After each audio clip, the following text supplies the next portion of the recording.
You're listening to a Nerds podcast. All things nerds, music, horror movies, pro wrestling, video games, anything nerds would like. Once again, back with another Nerds podcast. Today I have a pretty cool person here, NOOA, a performer. How you doing? Good. How are you doing? Pretty good.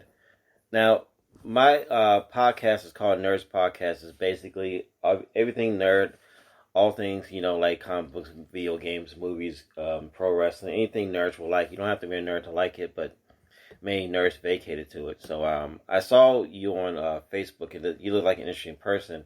And I want to make sure, some of my questions, like stupid questions, is only because I don't know. So I don't... Any question's a good question as long as it's not hurting anybody. Yeah. No. Mine's more of the naive thing. It's not so much to but I am genuinely curious about is it female performer? How do you what you would describe yourself on stage? So I am very versatile when it comes to stuff. So drag isn't the first thing I started out with. Mm-hmm. I've been playing with makeup since I was 11. Hmm. And I actually started doing cosplay when I was 13. Yeah. So I always flip between the two of them, and I always like to mix makeup and cosplay a lot, and I've done that before with some, My Hero characters and stuff like that. Okay. But, yeah, drag only came in when I was, 15 years old, and that's when I started to do it more. Mm-hmm. But, yeah, I'm a female impersonator on stage, and I'm honestly there just to show that I can dance and do a really good show and then get paid and leave. Okay. So what does that consist of anyway? Is it because I think I always assume I know what a female performer is, but I don't think I really know what it is because I've never seen anything live or anything like that. I've seen it in movies and stuff, but that may not be the same description.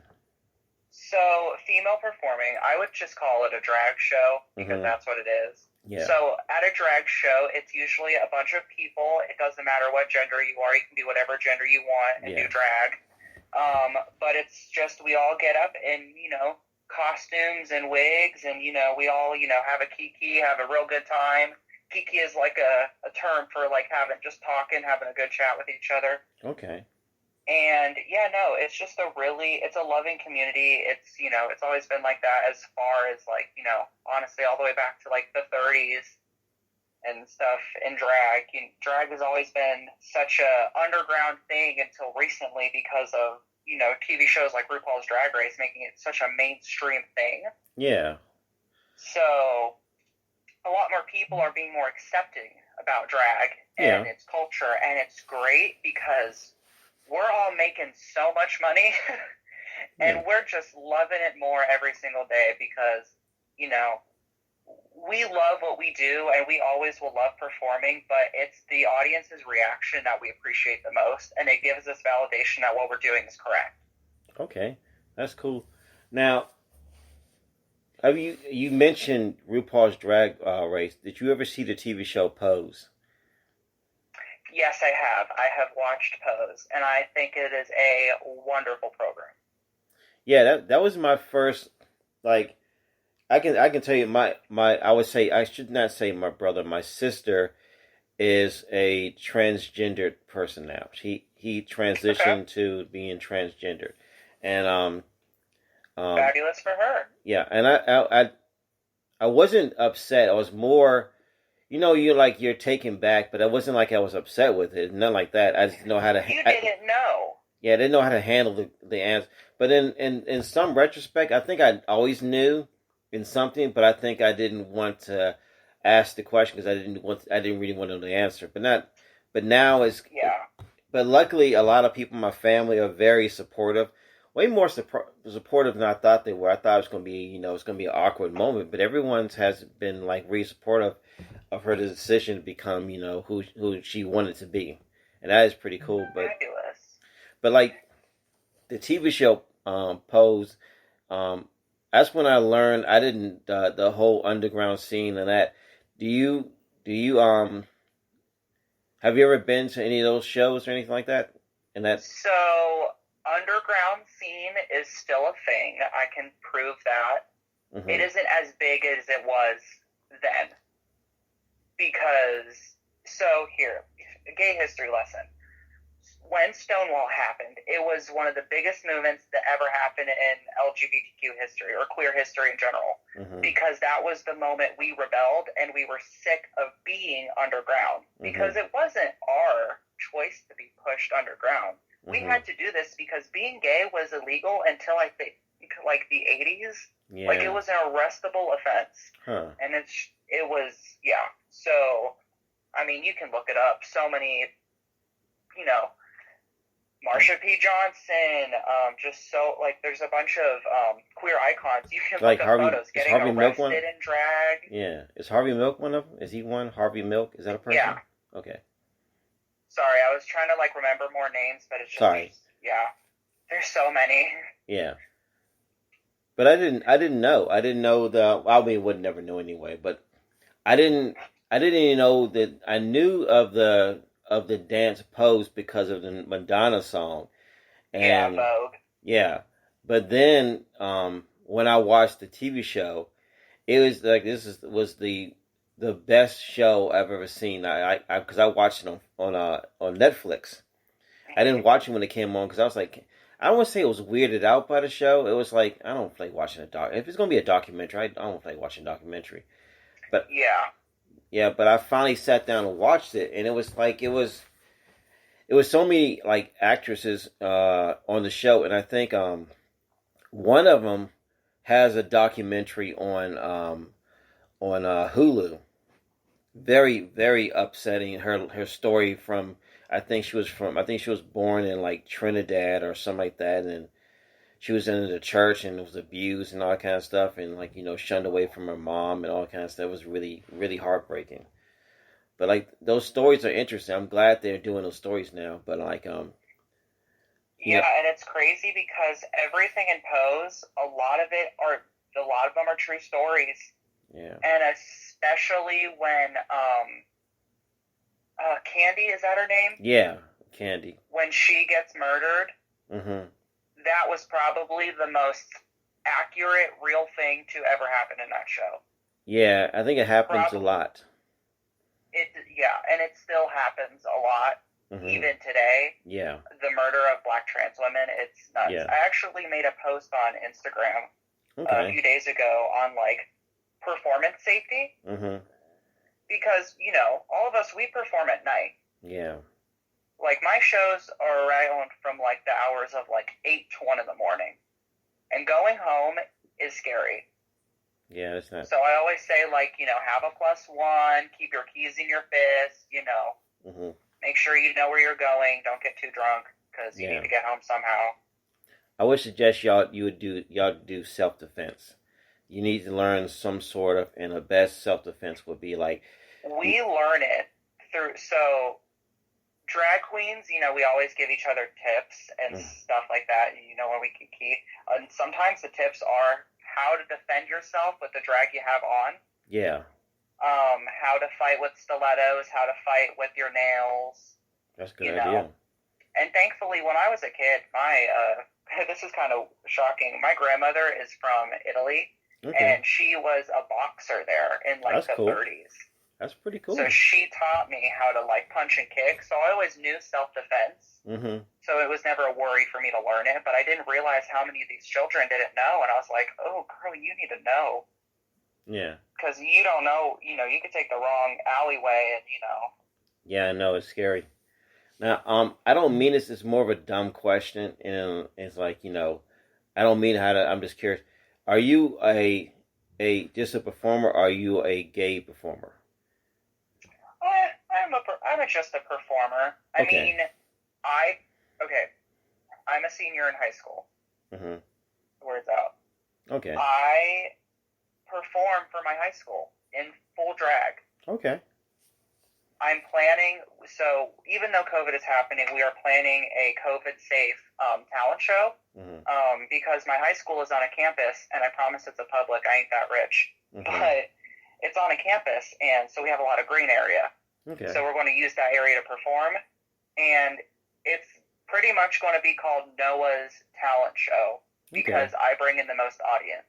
Gay, straight, the entire school comes together, and they just watch me, and it's great. That's cool, though.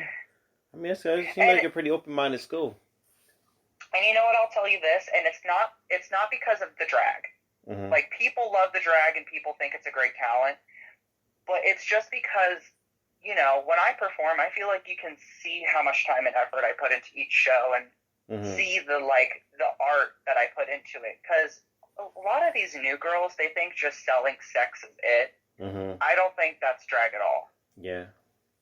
I mean, like, it's, like, I love feeling sexy and, like, showing my skin, you know, being that way, but I don't think that's all what drag is. Okay. It's, you know, I mean, it's whatever you want it to be, but, you know, if you really want to make a career out of it, you need to do more than just, like, show your body. Yeah. You need to be, like, talented and educated on what you're doing. Because even with drag, it takes a lot of reading to do. Okay, yeah, I can see that. Yeah, because you are a performer on stage. It's like, is it all like, you know? I know some is lip singing. Do some actually, you know, sing like, you know, original songs, or I don't know. Some do sing. It is rare. I actually do have a friend who sings, but she's like insanely good, and she's like professionally trained. Okay. But it's, you know, it's because like these kids, they, you know, some of them come from, you know, nowhere. So they really don't, you know, they don't have much talent, but they just want to express themselves. So a lot of times they just don't have singers. And honestly, a lot of the drag queens, it's, you know, it's all just body and no show. Yeah. So even if they tried to sing, they break all the glasses on the wall. And yeah. I guess. Have you? I cannot think the name of the show. I went back and watched it again.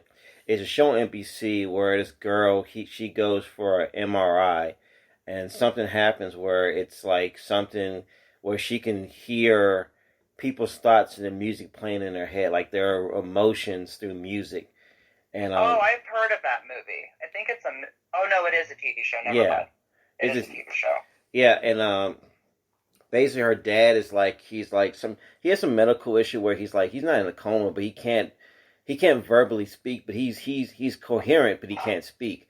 But like her next door neighbor was a performer, and it's like I don't want to say this because, well, he dresses in his drag, but I didn't know he was I thought he was a woman. It doesn't mean anything, but I thought he was a woman. I didn't even realize until like the 4th episode that like he was going to church and he had 2 double lives. Like he had a live as, you know, him in the church, and he also as a performer, and he was trying to get him to be his true self. He was ashamed of who he was, and finally the pastor said, you know, they reintroduced him as, you know, the performer, but he had an amazing voice. It never even occurred to me that he was a man. I just assumed he was a woman until I was like, wait a minute, hold a second. Are these two different people? If you see like if it's a drag performer or you know, this is mostly to a drag performer, let me say that. If you see a drag performer and you think they're a woman, that is what we're selling. Yeah. Some of us are trying to look like women. Yeah. And some of us try to look like clowns. And, you know, drag's whatever you want it to be. Yeah. You know, it's just how you present the talent is what I'm saying. Yeah. I'm not saying, you know, like what I said before with like showing skin. You can show skin and be talented. I'm just saying, don't just do that. Yeah, this shouldn't be our home criteria. It should be more than just showing your body. I understand what you mean. Yeah, express the culture that has been laid out beautifully for you by the people, the men and women that those have yet to make up their minds, who have laid out for you and who have fought for years for, just so you can have this moment. And even now, like, you know, the Equality Act passed, which I'm very grateful for. Yeah. But, you know, homophobia, transphobia, and all that jazz, I don't think will be over for a long time. No, I don't think we will either. That's not a thing. That's a thing that would, like, I mean me to cut you off, But You're fine. I think because you know it wasn't that long ago when people acknowledged homosexuality as they used to say it was a disorder, and that was not that long ago. And it came to when the people acknowledge it as like you're born to fall in love with you can fall in love with the same sex. It was like they acknowledge it not as some sort of disease or something like that. And now we're going to the world where I didn't even know what transgender was. I didn't know the difference between transgender or transsexual or whatever. I didn't understand the difference between. And I used to say like I thought that the person who dressed in drag was the same thing as someone's transgender. So I was naive. I didn't know. And my sister, when he told me, it sounded like nonsense words. I didn't understand what he was saying. I was like trying to figure out what do you mean? I don't want a woman. What? I don't know what you're saying. I wasn't upset. I was more freaked out because I didn't comprehend. But yeah, it is. Well, it's not. I'll say this: it's not your fault for not knowing because it's the system we live in's fault for not educating people. Yeah. I didn't come. People think gay people came out the womb knowing everything. No. I've got stories. But, when I was like 13, 14 years old, I went to this youth center in Columbus, Ohio called a Kaleidoscope Youth Center. Mm-hmm. And it was a safe space for queer folk to just, be themselves. And it was a wonderful time. But they educated people. And they would have days where, historians would come in and we would talk about, Stonewall or trans issues or the history of transgender people in, film, and just things like that. And I would have never have been as educated as I am now on queer issues if it wasn't for that youth center. So I had to go and find that information. It wasn't just brought to me. Yeah, that makes sense though. I mean, you don't know unless you have to find out that a lot of stuff is not available, especially anything that has to do with homosexuality is not available, and it's hard to find information. I mean, I know people. I got people in my family that are openly gay, and I didn't know that until later either. It doesn't matter if I knew or not. Who cares? But it was like we never had the discussion because I never felt comfortable enough to ask because I don't know how to even start the conversation. I don't know if they feel comfortable telling me, honestly. See, and that's the stigmatism that needs to be destroyed, is the fear of asking questions because, we're scared of offending everyone. Yeah. Both sides need to understand that we have questions for both sides and we're both scared on both sides. So if we civilly talked it out and had, valuable conversations and talked between, what is right and what is wrong, then, situations like that wouldn't be happening. Because I've had people come up to me and they are terrified to ask me my gender. Just my gender. Yeah. And, I mean, if anyone asks, I just say, I really don't care what you call me, but, I'm a boy. Yeah. And I don't, I guess I grew, because I was so young when I learned the information, that I guess I kind of grew up with, not giving a crap. Yeah. But when I hear people, freak out about, gender and stuff, and it's or getting scared to ask someone their gender, I'm like, why are you so scared? We should be free and feel comfortable about asking these questions. Yeah. And here's the thing, I'm gonna preach this loud for the people in the back rows. People need to accept when they are wrong. Yeah. And I will use this example. Let's say, a 13-year-old white kid on Twitter says the N-word, because it happens all the time. It does.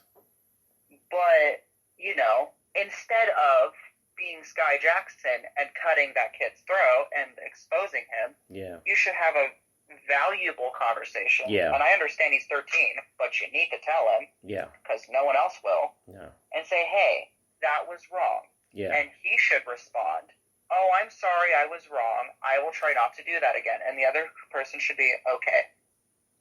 Yeah. It shouldn't be this big ordeal. Yeah. Because everyone is still learning. And Exactly. no one will be fully educated. Because everyone is wrong and right at the same time. That's right. I don't think it should be a hostile argument. It should be someone should have a cordial art conversation about it. Because a lot of times people are not a lot of people, that kid probably wasn't being racist. He was just ignorant because he probably Exactly. recited a song he heard and he probably thought it was okay because no one never educated him. Say, yeah, that word is Exactly. that cuts deep for some people. Some people, that's a trigger word for some people. So. Yeah.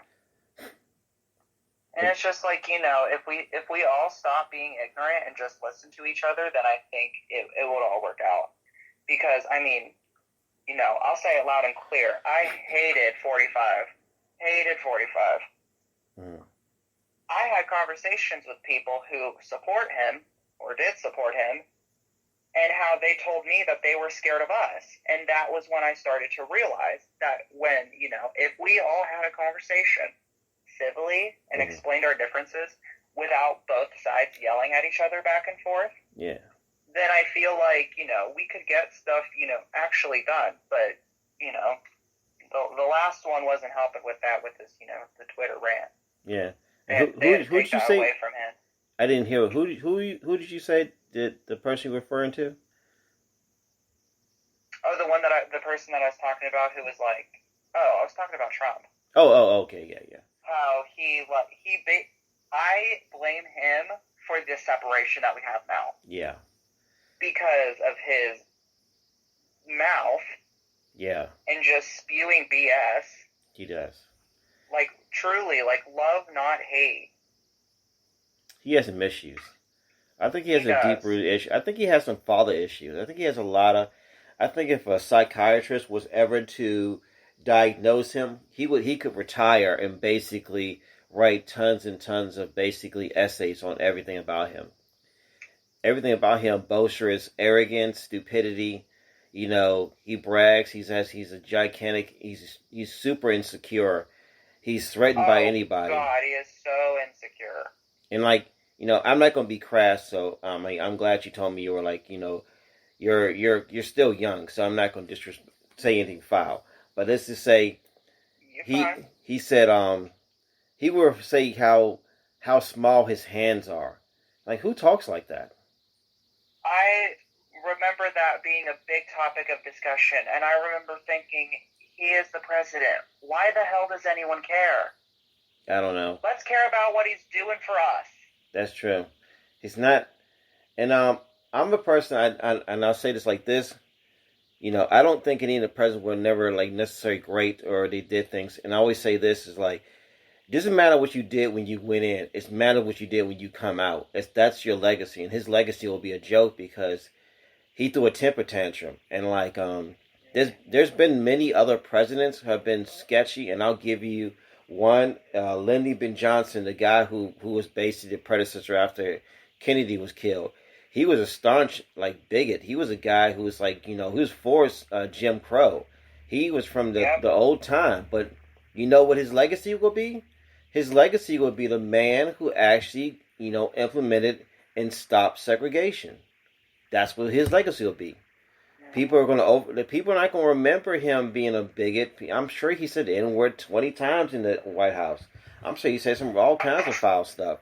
But at least he can say that he told some of his constituents in the South, look, do you want to be on the right side of history or the wrong side? It's up to you. Because I want to be on the right side of history.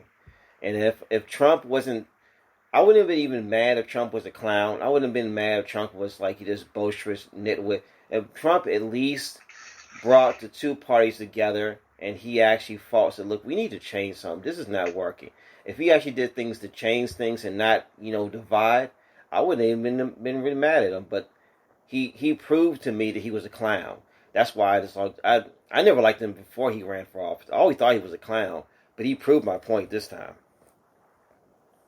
Yeah, no. Let's see, 2016. I was in 8th grade, and that's when I started getting real political because this was one of the most important elections of our lifetime. Yeah. And I was like, can I go 1 week without living in a historical moment? Yeah. But yeah, I remember I never knew who Trump was until the election, and then I was like, oh, he was in Home Alone too, and that was the only thing I knew of him.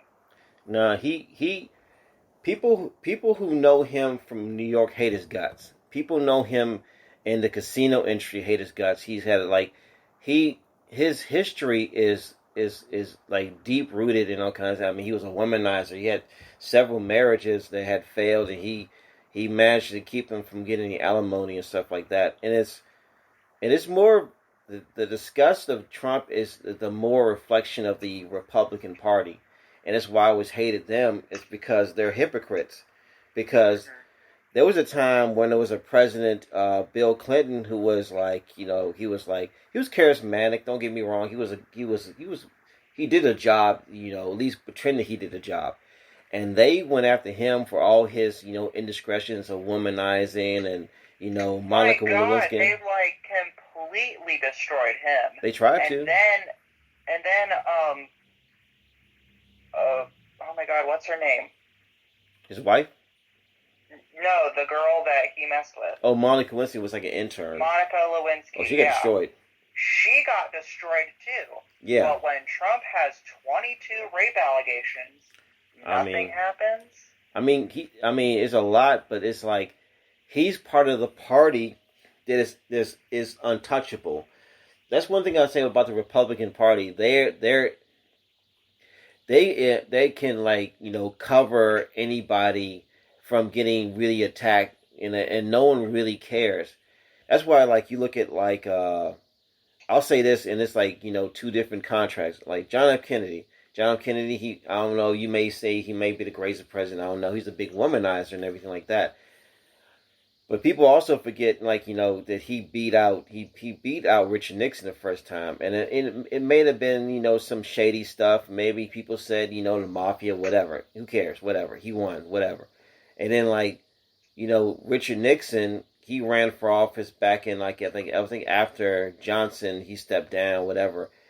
But Nixon also was not a good person. He was also a womanizer as well. But people don't see him Nixon was terrible. Yeah. People don't see him like that. It's and I was and it wasn't even shocking. I was like, who is sleeping with Richard Nixon? He's like a Muppet. But those things, the Republican Party is good about force fields and covering scandals. And the Republican Party had tons of scandals.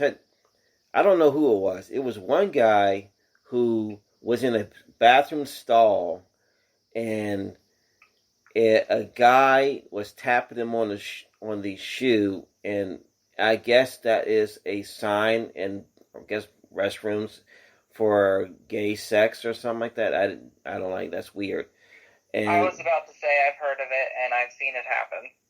So that's the thing. Yeah. It is.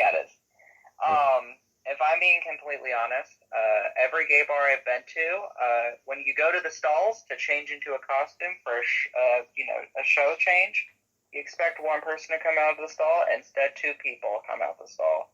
Wow. It is a normal occurrence. I guess it's more open. I guess sexual is more open, I guess, in the gay community than the straight community. And you know what? No one cares. No, I guess not. No one really cares. And it's not because it's not we're, pigs. It's just whatever. It's a common, it's a consensus. Well, that's not a word. I just made up a word. It's an agreement that, It's honestly it's the mafia saying, just mind your fucking business. Okay. And we all do. Yeah. Because, some of us don't have safe places. No. I think heterosexual is more repressed than homosexual sex, and honestly. We have a lot of hang-ups that... Yeah, no, you guys... Yeah. There's so much toxic, femininity and masculinity in that community. It's just a lot.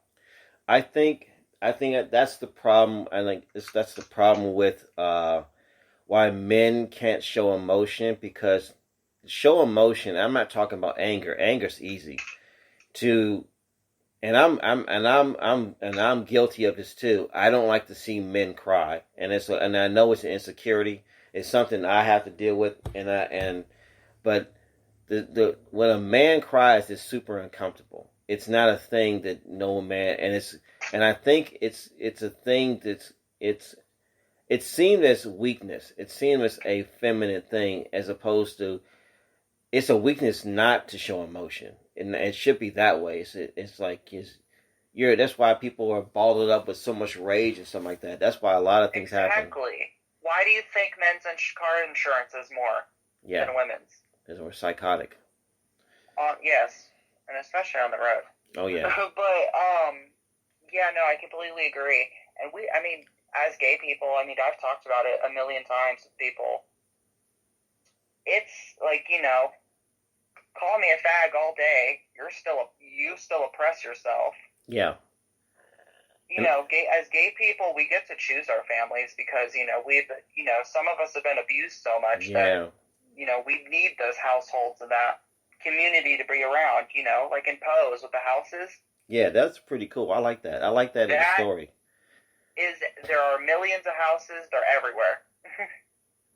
I thought it was you know, those were ways of queer people coming together and creating communities, and so they could, you know, have a safe space where they can have a mother and, you know, love each other. Yeah, and that's pretty cool. I like that. And like, since you mentioned Pose, the other story in there's also interesting story is the story between the guy who's like a stockbroker or whatever he was. He was like, I guess, and I'm assuming he went to college and his new wife, and they moved in, and like he had like, you know, I don't want to say fetish. I don't know what it. I guess then they didn't have no. They would. I mean, he was ashamed of who he was, and you know he was married to his wife. He would go out throughout the week, and he would frequent the prostitutes on the transgendered side, and he would like pick them up and stuff. And I don't know who busted. I don't remember who busted him, but she confronted his girl or his girlfriend or whatever, the girl on the side, and I think he ended up going to counseling or something like that. He broke down. I think he got separated, but that's another thing. They kind of addressed the whole thing where, like, you know, the double life that straight men lead to as well. Yeah, and it happened. Private story. I've had interactions with heterosexual men before. Mm-hmm. And, you know, it's sad sometimes because I remember there's this one guy, and it's okay. I was legal, so it's fine. Okay, cool. But he was, I think, 26. Yeah. And he was married. Yeah. And he had kids. Yeah. And he didn't want anything weird. He just wanted, he wanted someone to hold him that was male. Okay. And it was really sad because he spilled his guts to me.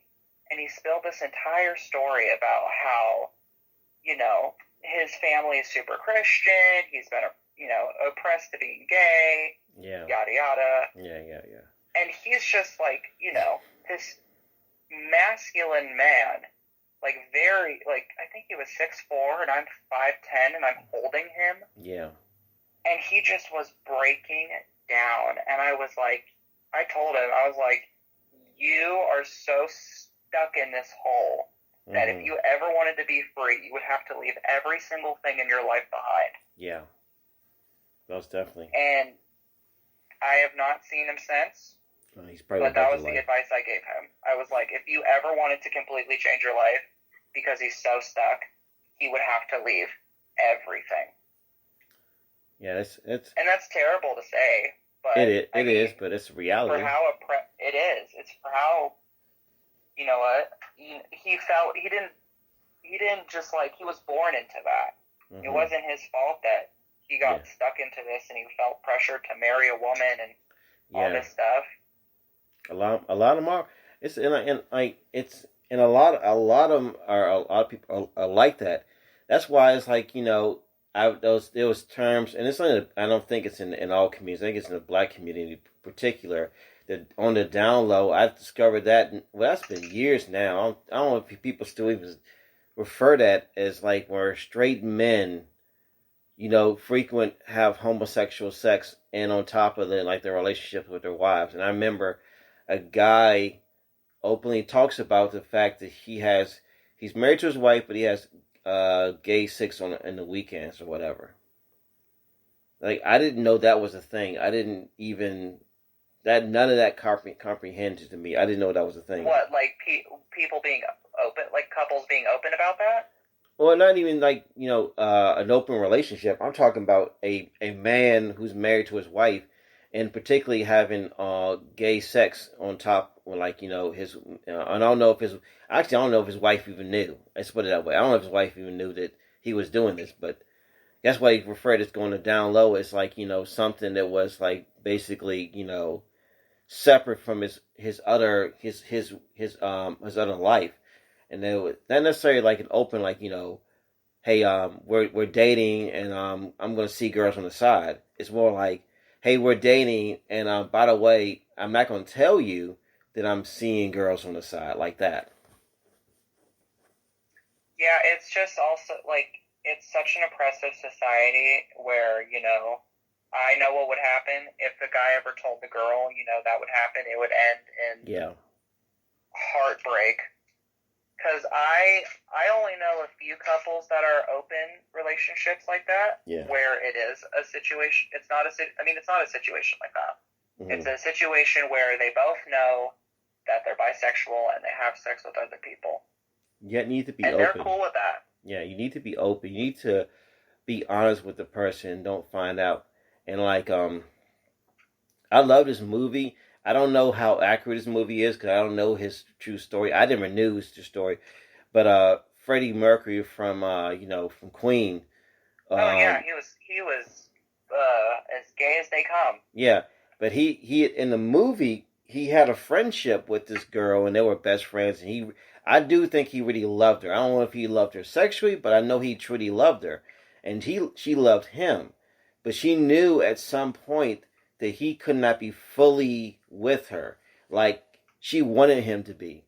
And to see that relationship break apart was heartbreaking, because she was his rock for the longest time, because his father abandoned him. I don't think it was because he was gay. I'm not sure why. Maybe he thought he was weak or something like that. I can't remember why, but she was the only thing that kept him leveled. And throughout the movie, it's not a spoiler because it's based on a true story, but like him trying his best, he was like almost calling out, I need you. But that was the most heartbreaking thing to him, like having to go through. And then like he had a relationship with another dude who happened to be a leech and kind of abusing him and taking advantage of him. And I think it's one of the reasons why he ended up contracting HIV is because he was too careless, and he had multiple partners and drugs, and he had no one about there to like. And then again, in that time, no one even knew what HIV was, and a lot of people contracted it, and it really sucked the back people who died from it. But that was so heartbreaking right there. Yeah, and the whole thing with Freddie Mercury. So he truly did love her. Mm-hmm. Like, the love was there. Yeah. He did not like her sexually. No, probably not. And, I'm going to say, gay people create the greatest music of all time. Look what he did. Oh, yeah. But he's one of the greatest singers. I mean, another thing, too, is, like, people need to stop the gay stereotype that we're all perfect, because to keep this perfect image, shit hits the fan behind the curtains. Yeah. Like another movie, like Elton John's Rocket Man. I just watched that recently. I mean, he went. The movie is not completely accurate. No, it's more a musical than anything. Yeah, but I mean, he did a lot of drugs. And he had to go to rehab, and it was really bad for him. And I mean, he got married.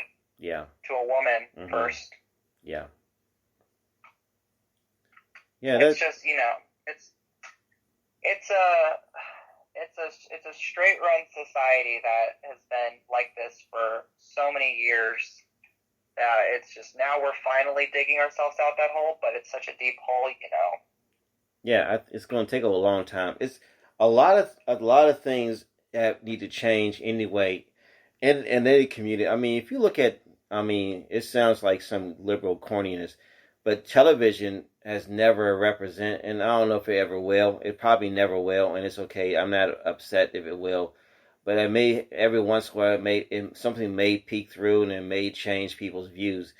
But there's not many television shows that represent a lot of people on television or any movies or anything. No. And when they're done, sometimes they feel like they're giving you like, I'll give you this, Will and Grace, Queer as Folk, which I never saw. I mean, it's not because I didn't want to watch it; I just never saw it.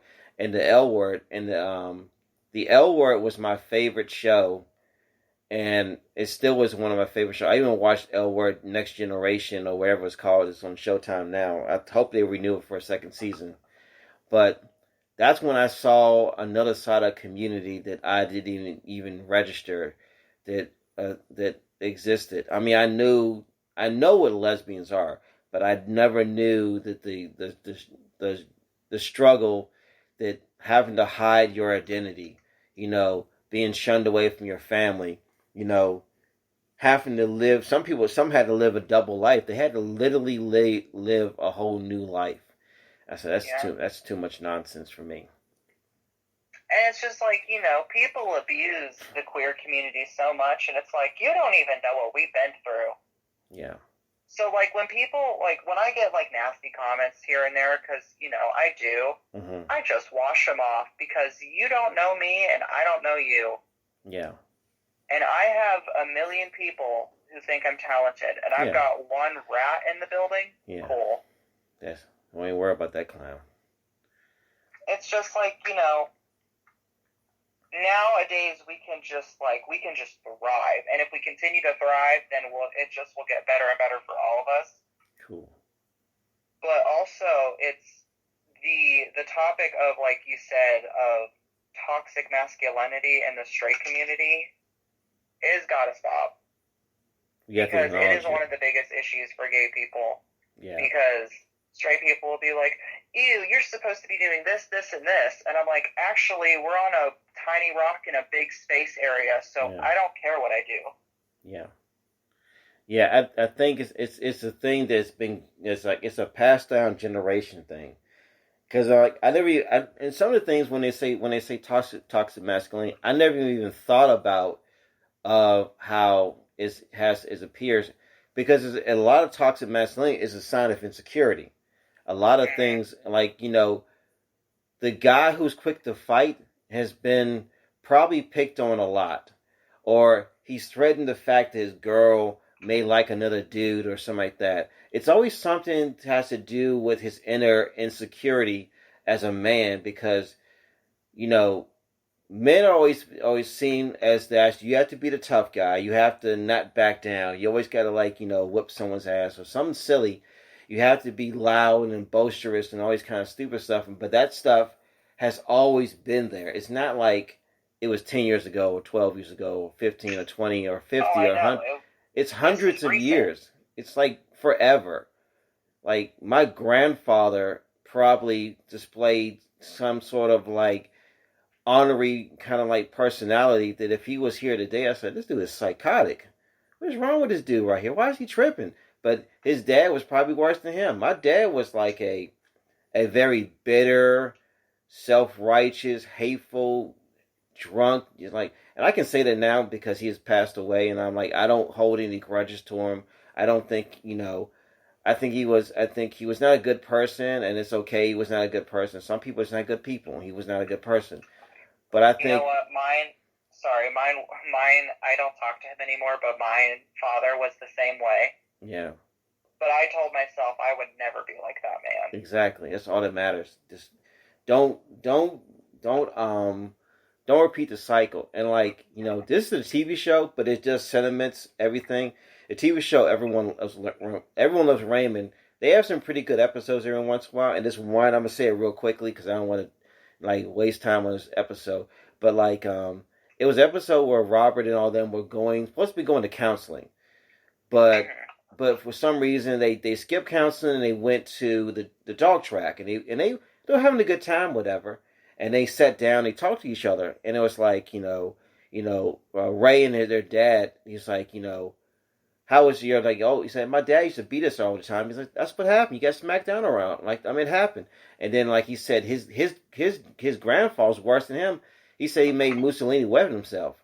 And then, like the son said, how come you never beat us? And he said, I couldn't. I was weak. And he said, you were not weak. You didn't want to be like your father. He broke the cycle. Mm-hmm. Because his dad was a monster. His granddad was a monster. And his dad was a monster. And he was probably, he made wisecracks, something like that, but he wasn't as monstrous as his father was.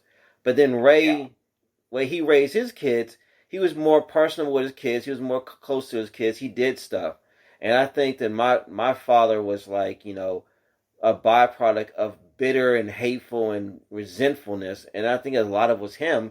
But I looked at him, I said, I would never be like him because that dude was a clown. That would never happen. So if I was ever have kids, I'm gonna be in my kid's life way more than he would ever be. And then whatever happens to my kids, and if they grow up to whoever they become to grow up, I would never turn my back on them. I may not agree with everything they choose, but I can still love them in spite of that. I'm so happy that this is going to be the new generation of parents. We need because that's what we need. We need like sensitive people.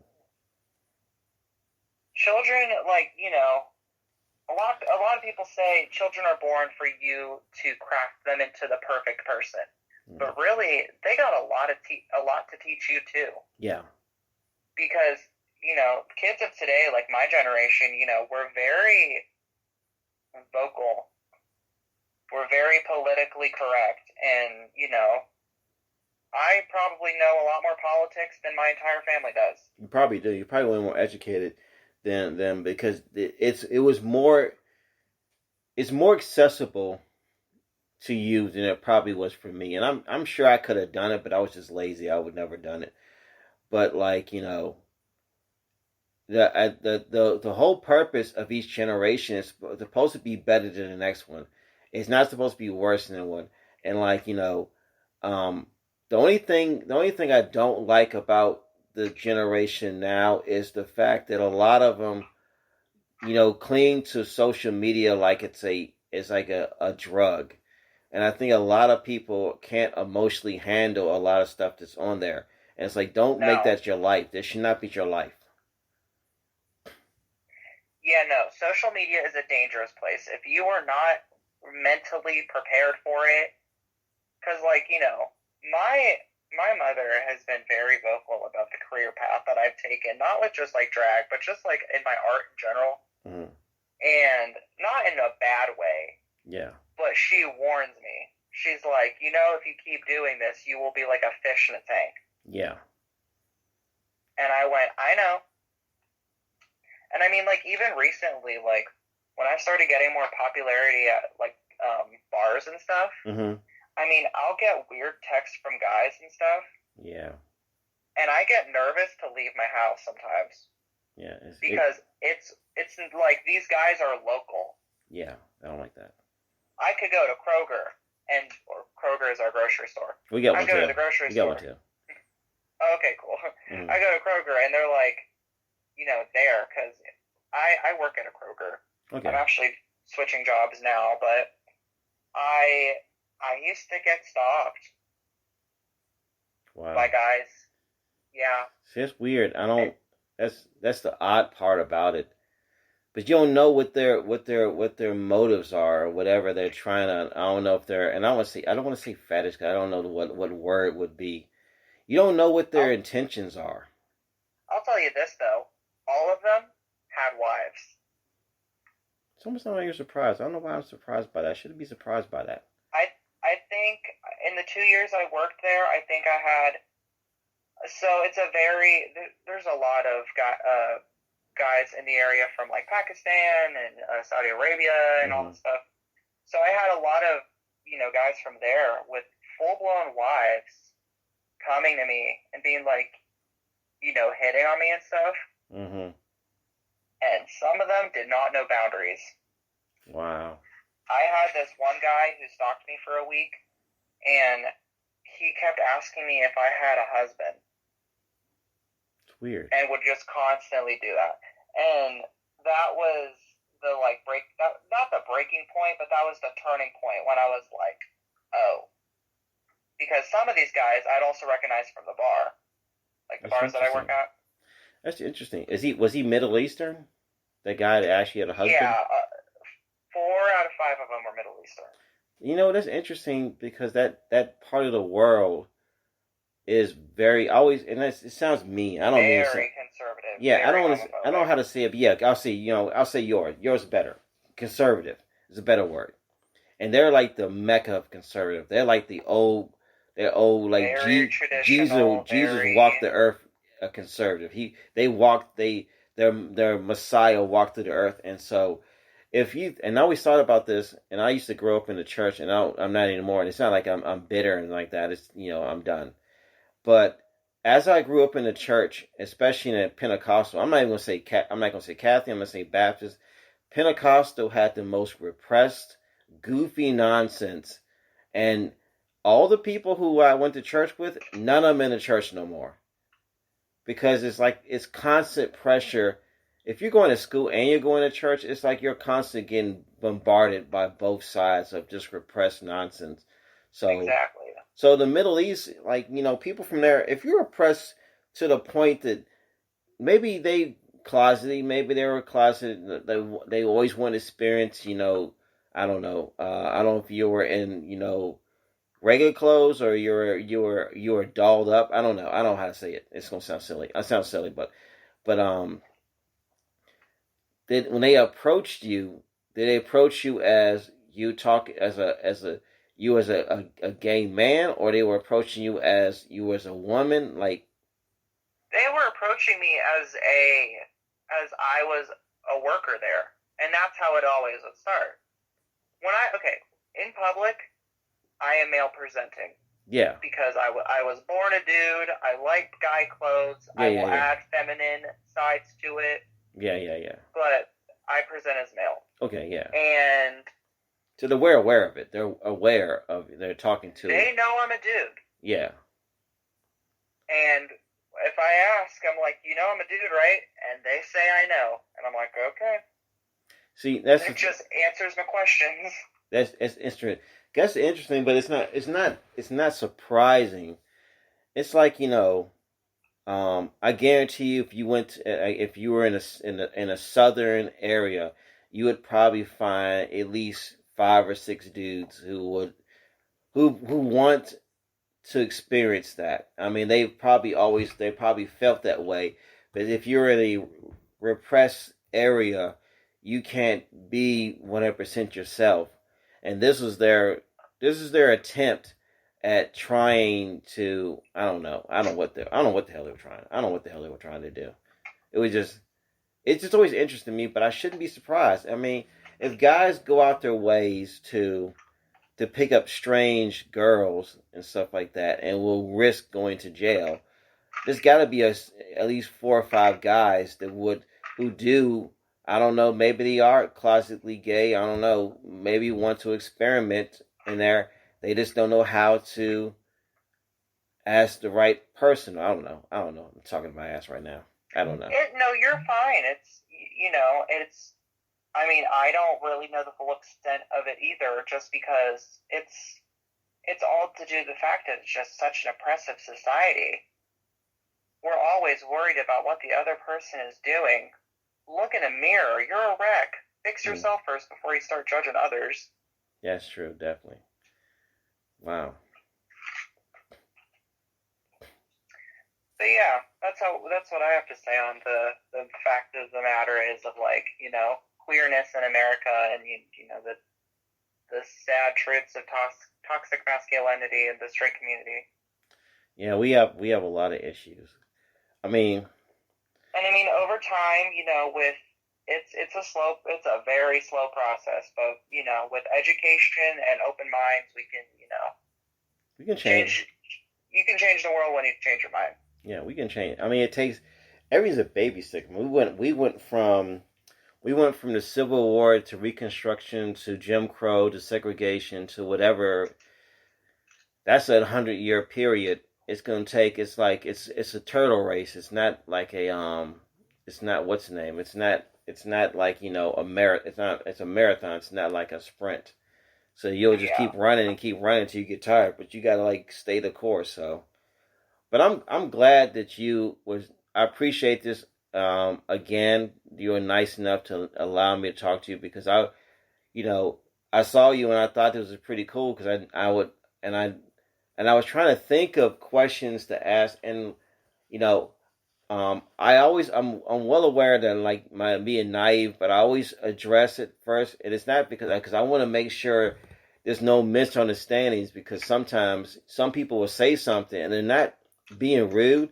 It's more like I'm just dumb. I don't know how to ask the question properly, so it comes out dumb. And I like always I don't want to everyone think that I'm being disrespectful. So I was like when I contacted you and then you were nice enough to agree to let me interview for this podcast or whatnot. I was trying to think of ask you like you're a performer and all this kind of stuff, and you were pretty gracious and pretty patient. Be asking all these questions. So I always want to long winded. What I'm saying is, and I really appreciate you letting me do this. Yeah, absolutely. And I mean, like in this world, you can't just judge people by the first few words that come out of their mouth. Most definitely. I mean, they might irritate you, but it's just because they don't know. Yeah. But if you go into life, like you personally, if you have that mindset, you should be fine.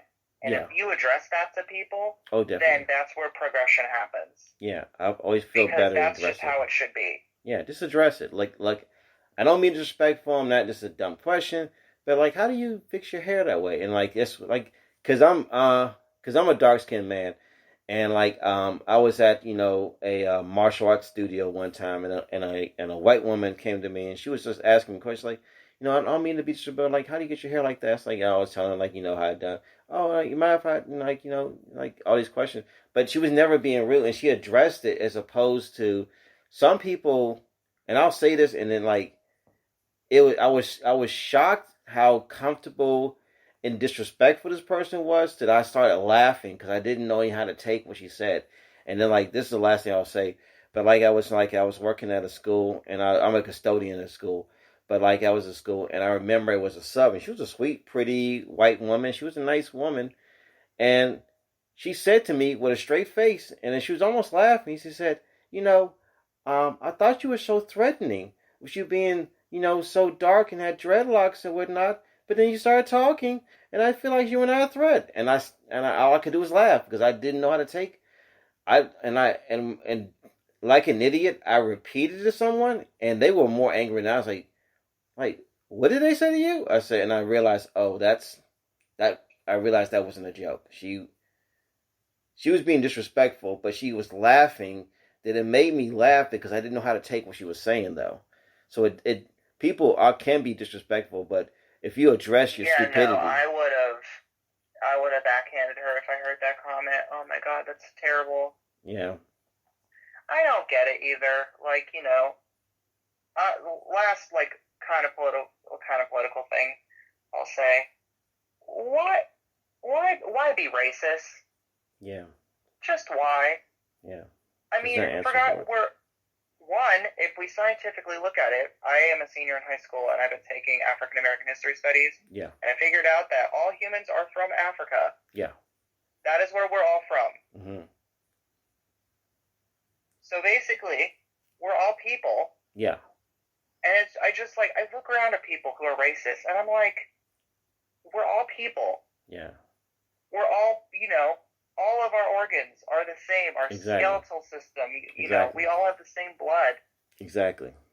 And you're worried about someone being a person of color? Yeah. Hilarious. It's just, irritating. But it's funny because people are just that stupid. Yeah. I understand. Hey, thank you again. Do you have any like want to like shout outs or anything?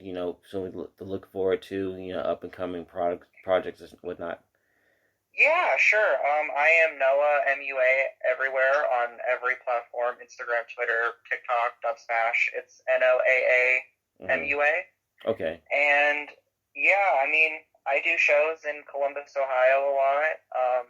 If anyone would like to reach out to me for gigs, I would love that. cool. I'll perform anywhere. Okay, that's cool. That's all right. Now, Awesome. Thank you so much for having me, though. I appreciate doing it. Hopefully, I could like to hit you up again sometime. We just talk about, just life in general. I think that'll be kind of fun. Yeah, absolutely. Sorry, my dog has now entered my studio. Hi, handsome. It's all good. Yeah, but I'm gonna let you go. I really appreciate this. Awesome. Thank you so much for having me. You're welcome. I'll see you later. Thank you. That was Noah, a performer. I guess I could say drag performer, and he was really cool to allow me to interview him and actually get to understand his lifestyle of on stage. So I hope everything does good, and I hope he does become some big whatever. I don't know what performer or whatever, but I'm gonna do like a normal because I don't want to play music. I'm just gonna do the sound effects of zombie sound effects for this one or two, and I'm signing off.